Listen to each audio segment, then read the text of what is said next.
All right, welcome back. And let's continue this discussion on the situation in Yobe State. I'm talking about that attack now on government girls science secondary school in the town of Dapchi. Well, the situation is still fluid, but joining me now to continue the conversation is Colonel Hassan Stan Labo, who is a retired military officer. Colonel, thank you very much for coming on the program.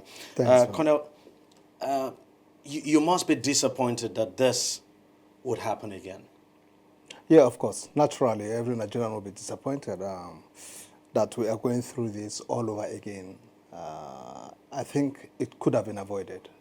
Whatever the situation, I think we could have avoided this assassination.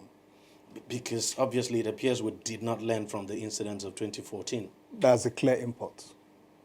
It seems we have not learned from the Chibok situation. Are you surprised that there were no security personnel at that school at the time? No, I wouldn't be surprised, DEJI, because frankly, we cannot police every school. We don't expect the military to completely dissipate its forces and place men in every school. But the point remains that before we even look at the failure of intelligence, as far as I'm concerned, over this issue, I expect that certain lines of action could have been taken, both by school authorities, by the state government itself, and even the PTA. Some of these steps that would have been taken fall within what I will call protective terrorism initiatives, which would inform how we safeguard soft targets within our given vicinity, whether they be schools, hospitals, shopping malls, cinemas, or whatever. Okay? When we know that, look, we are dealing with terrorists, and they are more concerned with high figures in terms of casualty. To them, that is what makes them feel comfortable. Besides, we have to take into cognizance the fact that, look, it cost us much recovering some of the girls who got from Chibok. So very much, even though the government has not admitted it. Yes. Whatever we did cost us much. Let's not even go into what actually we did. The fact is that coming out from there, we should be able to ensure that things like this don't happen again. Looking at the huge number of girls that have been said to have been taken away from the Dapchi girls' school, they didn't stroll away. We are made to understand they came with trucks. With trucks to load these girls.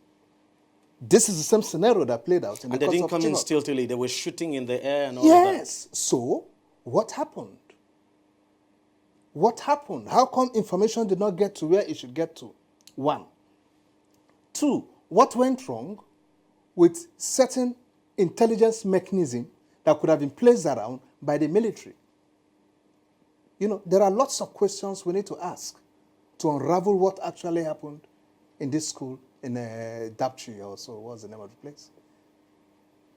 So just like you rightly asked, said, frankly, I'm taken aback.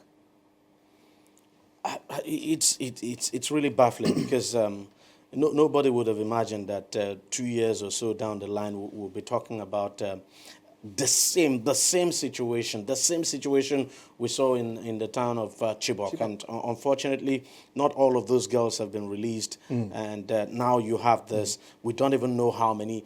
And then you look at the information management so far. I mean, what do you make of it? Because there's basically no clarity at all as to how many of these girls are missing, how many were in school at the time.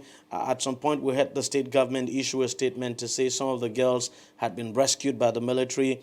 Later, the state government also issued a statement saying, so-and-so number of the girls came back on their own.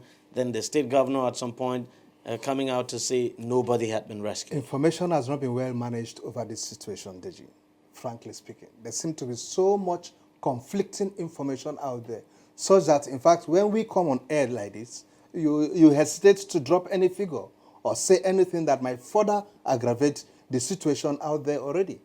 So it's better that some of us just shut up and begin to wonder or see how the situation can be better managed. Okay? Neither the state government nor any of the agencies involved can really speak authoritatively on the issue. Before I walked in here, I made some bold attempts to certain authorities to see if I could gather relevant information. Everybody was just telling me, look, Colonel, I think let's just hold on. Like it is now, the situation is not yet clear. Let the state government speak. And that was how I arrived here, with no concrete information in hand. So the situation has not been well managed. Why are we finding it difficult to deal with this Boko Haram issue once and for all? Militarily, yes, they've been degraded. We obviously have the upper hand. Boko Haram, it's of course not a spent force, but we just don't seem to be able to come up with a strategy to deal with Boko Haram once and for all. Deji, if you ask me, for instance, why do we still have Boko Haram being of threat or being of some concern to us, I will tell you, well, I am not surprised. It's a terrorist group, so I expect some of this. But my concern is, I don't expect them to give us any devastating blows. Like this one. Like this one. Fine, they should, keep us on our feet maybe, with some little problems here and there, but not devastating to this nature, because I am aware of how much the military has been able to accomplish as far as the Northeast is concerned. And sincerely, I give them kudos. The leadership, the followership, and so on. Okay? But then, we cannot rest on our oars. There is a need for us to still keep pushing. And with the latest equipment and gadgets that have moved into the operational ground now, I expect to see wonders. Fine, those wonders have started already, but please, we should try to see how we avoid some of these embarrassing situations. And talking about those equipment now, especially in terms of intelligence gathering, it's surprising that there would have been no intelligence on this, because if these guys, for these guys to have done this, I mean, I'm talking about these Boko Haram guys now, for them to have done this, it took them time to plan. They must have been planning not in a day. It must have taken weeks and all of that. But quite surprising that nobody knew anything at all among the security agencies. Deji, when we talk about intelligence failure, I want us to also look beyond the military. Fine. Of course, we have to. Yes. I mean, you also have the DSS there. You have the police and. Yes. No. Besides that, I'm even looking at the civil community. Okay. When we talk of intelligence, some information flow from the bottom. When I say from the bottom, human intelligence. Yes. Okay. From the community and so on, which comes in as information which the military gets crystallized as intelligence. The point I'm trying to make here is this. If the civil populace is able to say, look, we never knew when this planning and so on was going on, fine, good. But you never knew when vehicles were assembling. You never knew when vehicles were changing locations. You never knew when a convoy of vehicles, which are not of your own military, were headed in a particular direction. You see, we've taken the pain to say, see something, say something. Presently, as we speak in the Northeast, in nearly every community, nearly every, not all, I think we have some form of military presence or the other. Okay? It could be even a police presence or whatever. But all the same, there is some presence of, military presence, so to speak. How come information was not conveyed to these nearby posts? That look at what we're seeing. We're seeing about 8 lorries moving in so-so direction with men sitting in it who are not our own army. When you see a terrorist's manner of dressing, you can easily differentiate it from your own regular force. We all know that. And all the way they tie their turban, hats and so on, you easily can differentiate them. So the communities too, the civil populace also, are also not helping matters. They are not helping with enough information. They are not. And if the military element cannot get this information, reaction time will be delayed. It will be delayed. Because when I want to say, let me blame the military, I ask myself, how many secondary schools do you have in the Northeast? Nearly over 200 or 300. And far apart. Are you saying we should commit 4,4, 5, or 10 soldiers to each? Do we have that number? Do we have such you strength? You don't have it. the military all over the country. All over. There are other tasks, other responsibilities which the military has got to address. Operations here and there. Here and there, we are aware of the Benue situation, Taraba, Zamfara, and so on. There are lots of other commitments before the military. So the host or our civil populace must see this terrorism fight as ours, not that of the military. I think we need to get that right. We need to get that right. Now, all these schools scattered all over, I have said it for several times on several platforms. For Christ's sake, let parents begin to take interest in what goes on in the schools of their children. What is the level of security in these schools? There are PTAs. And they're consigned. You are coming to your school every day. You see the walls are broke open with all sorts of holes, perforations, and so on. And you don't feel consigned. Behind these perforations are thick bushes. And as a parent, you don't feel consigned. There is no light and it's a boarding school. You don't feel consigned. There is a thoroughfare into the school that is to say access control is not properly in place and you don't feel consigned. Anybody can drive in and drive out. And we're talking about terrorism. And you are in the Northeast and you are not consigned. Then something is wrong with us as a nation, as a people. Who would you blame there? Good. I will partly blame the government in as much as I'm blaming the PTA. And why am I blaming the government? I have said it several times that we must engage in putting in place preventive terrorism initiatives. We must engage in putting in place appropriate urban security strategies for cities. All these two,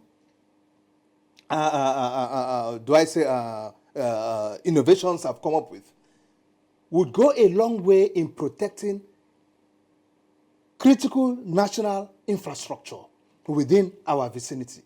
It will go a long way in protecting soft targets, all soft targets within our vicinity. We must avail protection for them. Now, when you take each of those two I have mentioned, there are subs under each, all right? And implementing this sub, the supervising authority for each should be the CTLO, that's the Counter-Terrorism Liaison Officer, who is an officer that should be based in the nearest divisional police office. We have a desk, as we speak now, as known as the CTLO's desk. Who is the officer manning the CTLO desk? That officer has a responsibility to ensure that within his catchment area, all these appropriate urban security strategies are being put in place in most of these soft targets we have talked about.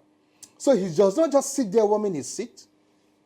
The DPO will make sure he goes into the field, visits also government school, talk with the principal, talk with the management. This fence is too low, sir. It should be so height. There are perforations in your on your fence. Please seal them up. Get a bricklayer to seal these things up. You don't have good access control. And so on. You assist them.